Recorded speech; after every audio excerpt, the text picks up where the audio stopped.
The rishis said, "O son of Suta, we wish to hear a full and circumstantial account of the place mentioned by you as Samantapanchaya."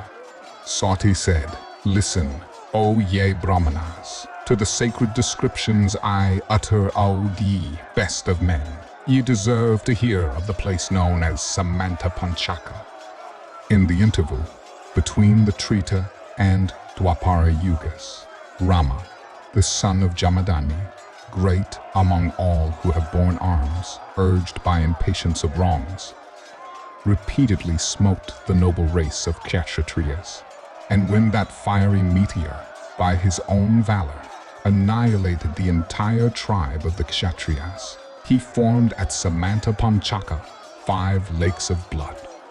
We are told that his reason being overpowered by anger, he offered oblations of blood to the manes of his ancestors, standing in the midst of the sanguine waters of those lakes. It was then that his forefathers, of whom Richika was the first having arrived there, addressed him thus: "O Rama, O blessed Rama, O offspring of Brig, we have been gratified with the reverence thou hast shown for thy ancestors and with thy valor, O mighty one. Blessings be upon thee. O thou illustrious one, ask the boon that thou mayest desire."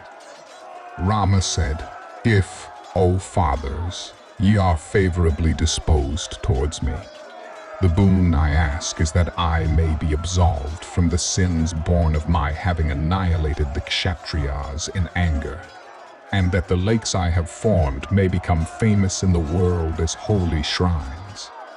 The Pitris then say, "So shall it be, but be thou pacified." And Rama was pacified accordingly. The region that lieth near unto those lakes of gory water, from that time hath been celebrated as Samantapanchaka the Holy.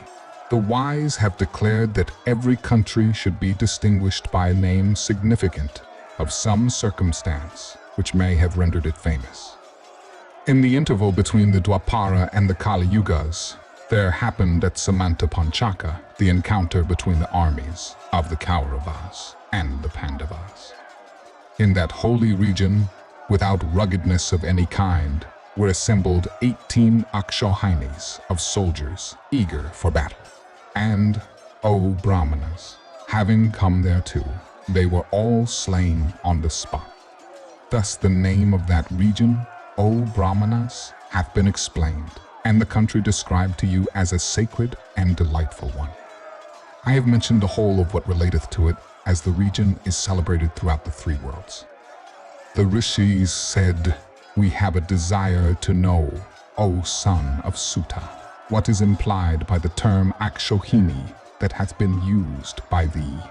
Tell us in full, what is the number of horse and foot, chariots and elephants, which compose an Akshohini, for thou art fully informed." Saudi said, 1 chariot, 1 elephant, 5-foot soldiers, and 3 horses form 1 pati. 3 patis make 1 senamukha. 3 senamukha are called a gulma. 3 gulma, the gana. 3 ganas, a bahini. 3 bahanas together are called a pratana. 3 pratanas form a chamu. 3 chain, anakini, and an anakini taken 10 times forms, as it is styled by those who know, an akshohini. O ye best of Brahmanas, arithmeticians have calculated that the number of chariots in an akshohini is 21,870. The measure of elephants must be fixed at the same number. O ye pure, you must know that the number of foot soldiers is 109,350. The number of horse is 65,610. These, O Brahmanas, as fully explained by me, are the numbers of an Akshohini, as said by those acquainted with the principles of numbers.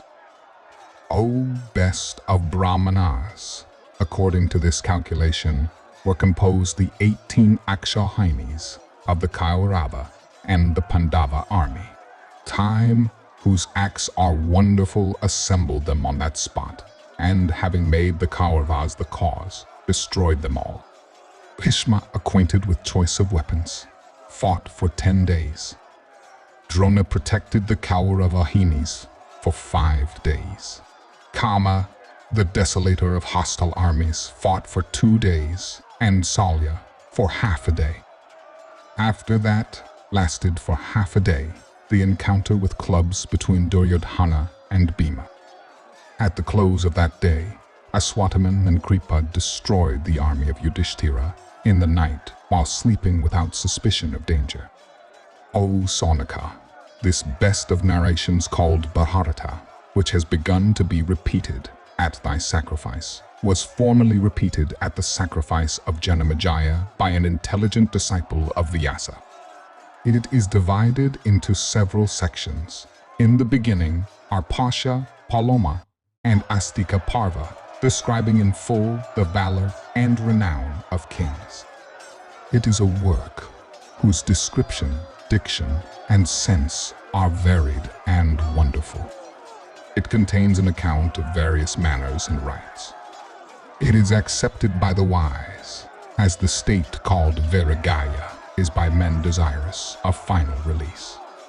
As self among things to be known, as life among things that are dear, so is this history that furnisheth the means of arriving at the knowledge of Brahma, the first among all the sastras.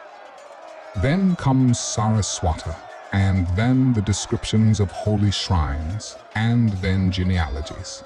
Then comes Saptika, describing incidents disgraceful to the honor of the Kurus. Then comes Dezika, of harrowing incidents. Then comes Jalapradana, oblations of water to the manes of the deceased, and then the wailings of the women. The next must be known as Radha, describing the funeral rites performed for the slain Kauravas. Then comes the destruction of the Rakshasa Charvaka, who had assumed the disguise of a Brahmana for deceiving Yudhishthira.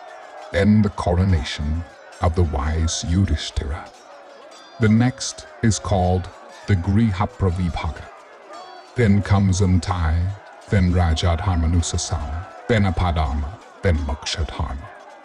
Those that follow are called respectively Sukha, Prasna, Abhigamana, Brahma, Prasna, Nusana, the origin of Durvasa, the disputations with Maya. The next is to be known as Anusasanika. Then the ascension of Bhishma to heaven. Then the horse sacrifice, which when read purgeth all sins away. The next must be known as the Inujita, in which are words of spiritual philosophy. Those that follow are called Asramvasa, Putradarshana, meeting with the spirits of the deceased sons, and the arrival of Narada. The next is called Mausala, which abounds with terrible and cruel incidents. Then comes Mahaprasthanika and ascension to heaven. Then comes the Purana, which is called Kilvansa. In this last are contained Vishnu Parva, Vishnu's frolics and feats as a child, the destruction of Kansa, and lastly, the very wonderful Bhavishya Parva, in which there are prophecies regarding the future. The high-souled Vyasa composed these 100 Parvas, of which the above is only an abridgment, having distributed them into 18. The son of Suta recited them consecutively in the forest of Naimisha as follows. In the 80 Parva are contained Poshya, Paloma, Astika, Adivansavatara, Samba, burning of the house of Lak, the slaying of Hidimba, the destruction of the Asura Vaka, Chitraratha, the Swayamvara of Draupadi, her marriage after the overthrow of rivals in war, the arrival of Vidura, the restoration, Arjuna's exile, the abduction of Subhadra, the gift and receipt of the marriage dower, the burning of the Khandava forest, and the meeting with the Asura architect Maya. The Pasha Parva treats of the greatness of Utanka and the Palama of the sons of Brig. The Astika describes the birth of Garuda and of the Nagas, snakes, the churning of the ocean, the incidents relating to the birth of the celestial steed Uchchasrava, and finally the dynasty of Bharata, as described in the snake sacrifice of King Janjamanja. The Sambhava Parva narrates the birth of various kings and heroes, and that of the sage, Krishna Dwaipayana, the partial incarnations of deities, the generation of Danavas and Yakshas of great prowess, and serpents, Gandharvas, birds, and of all creatures, and lastly, of the life and adventures of a King Bharata, the progenitor of the line that goes by his name, the son born of Sakuntala in the hermitage of the ascetic Kanwa. This Parva also describes the greatness of Vajirathi and the births of the Vasus in the house of Santanu and their ascension to heaven.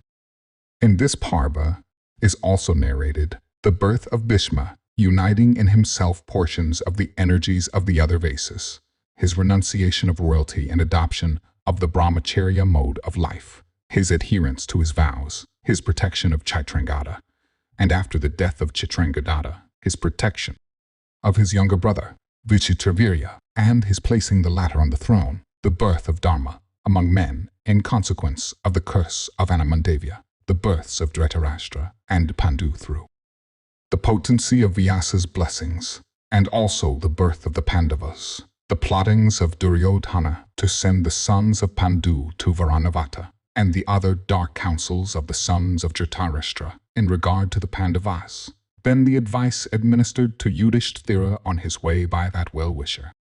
Of the Pandavas Vidura, in the Mlecha language, the digging of the hole, the burning of Purachana, and the sleeping woman of the fouler caste, with her 5 sons. In the house of Lak, the meeting of the Pandavas in the dreadful forest with Hidimba, and the slaying of her brother Hidimba by Bhima of great prowess.